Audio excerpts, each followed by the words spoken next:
Hey guys, today we're taking a look at the new McFarlane DC Multiverse Collector Edition Starfire. Let's get a better look at that packaging, shall we?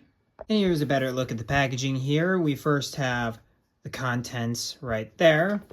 Then on the side, we of course have the silver foil with the more McFarlane Collector Edition label right there with the silver trim all over the packaging right there.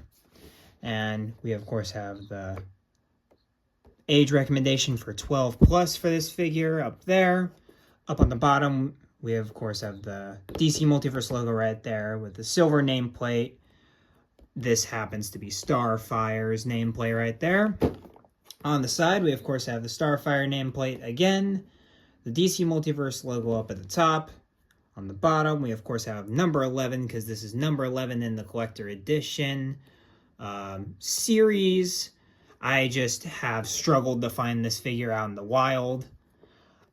Thanks to friend of the channel, Adam, for helping me secure this figure and the figure I'm doing in my next review.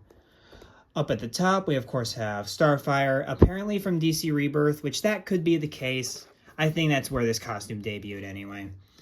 At the bottom, we of course have the McFarlane Toys social medias. Of course, follow them on Facebook, Twitter, and Instagram. Great resources for all your needs going to be up to date on all figures coming out, pre-orders going online, stuff like that. Really useful tool. On the side, we of course have the McFarlane Collector Edition label again. Starfire from DC Rebirth. Another Multiverse logo up at the top. Another number designation on the bottom there. McFarlane Toys nameplate down at the bottom. Up at the tippy top, we of course have the McFarlane Toys logo right there. Then she of course has 22 moving parts.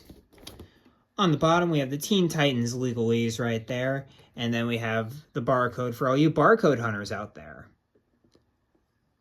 But alright guys, let's get this chick out of the packaging. And here we are with Starfire out of the packaging. And before we take a look at the figure herself, we're of course going to take a look at the other contents. But up first we've got, since it's a collector edition figure, it's got a card stand. I don't know anybody who actually likes these. But yeah, it's got the DC logo in the middle. And that's about it. And you, of course, slide the card down there. So whatever.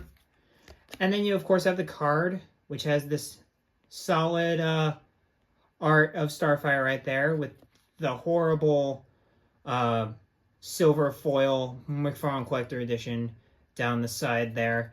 I don't like this design. Just make them all universal and make them black. Like the back of the card.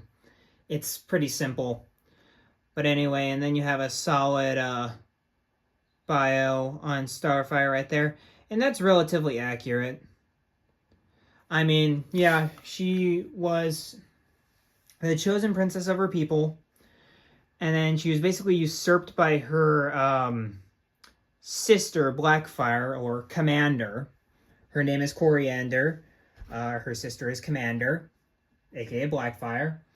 And she is the rightful... And so Starfire is technically the rightful ruler of Tamaran. She obviously isn't because she's on Earth hanging out with the Titans, but outside of that, yeah, she relatively found the family from being wanted, which I think is relatively hilarious. I don't know a lot about Starfire. She's kind of a character that I largely see as a love interest for Dick Grayson, and that's not just because of...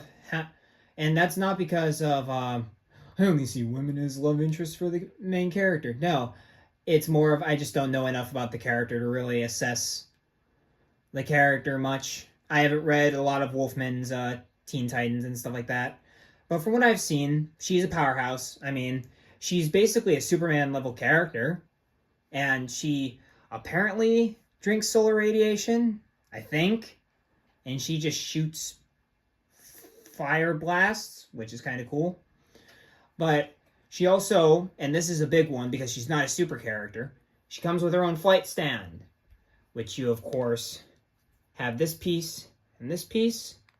You form it like so, have a nice click, you have a nice clamp right there, which I will be displaying her in the flight stand at the end of the video, but yeah, solid flight stand right there. And she also comes with two other accessories, which are her fire blasts, which she has one in her hand there, and she also has this one right here, and it looks like they're the same piece. Give me a second while we'll get into that problem in a minute. But come on. We're just gonna lay her down.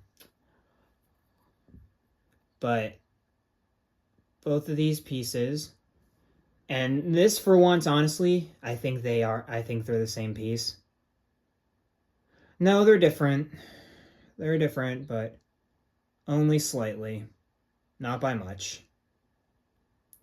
But they are pieces, and they do fit decently on her hands, even though they are a bit loose. Like, it's very hard to actually get her, like, to hold her blast while they're down. Actually, they just managed to stick pretty well, but they're relatively loose in her hands. So let's actually take a look at the figure now. And this is based off of her more recent design. It's not her design from like the Teen Titans animated show from the early 2000s or the 80s design. No, this is kind of her redesign from the from DC Rebirth, where in the New 52 they gave her this kind of long hair kind of thing, where like as she like uses her powers, her hair becomes more like the color of fire. I never liked that change, but it kind of is what it is, and it's a gorgeous looking piece. Like how it curls and all the different components and how it's sculpted. It overall looks really good, besides that cut right there. I don't know if you can see that. That cut right there. Yeah. But you, of course, get a good look at her face. And in camera, she looks very jaundiced. Like, I don't know if you guys have ever seen what jaundiced people look like. She's definitely a much more normal color of orange in person than she is on camera. On camera, as you can tell, she looks pretty much more yellow than orange, but in real life, she actually looks orange. So there is that. And then this is one of her more modest looks, to say the least. But she, of course, has the gemstone up at the top of her chest, right there. Nice green paint apps right there. And no messy paint apps either, which is pretty good. Then you have this kind of super suit-esque design going down her chest and onto her belly right there. Then she, of course, has her classic arm-high... are they gloves? I'm going to call them gloves. Maybe just sleeves. I don't know. But she has these quite often. But yeah, she's got they're basically both on each arm. So there's that with patches of exposed skin right there. She's got a few dots going on there.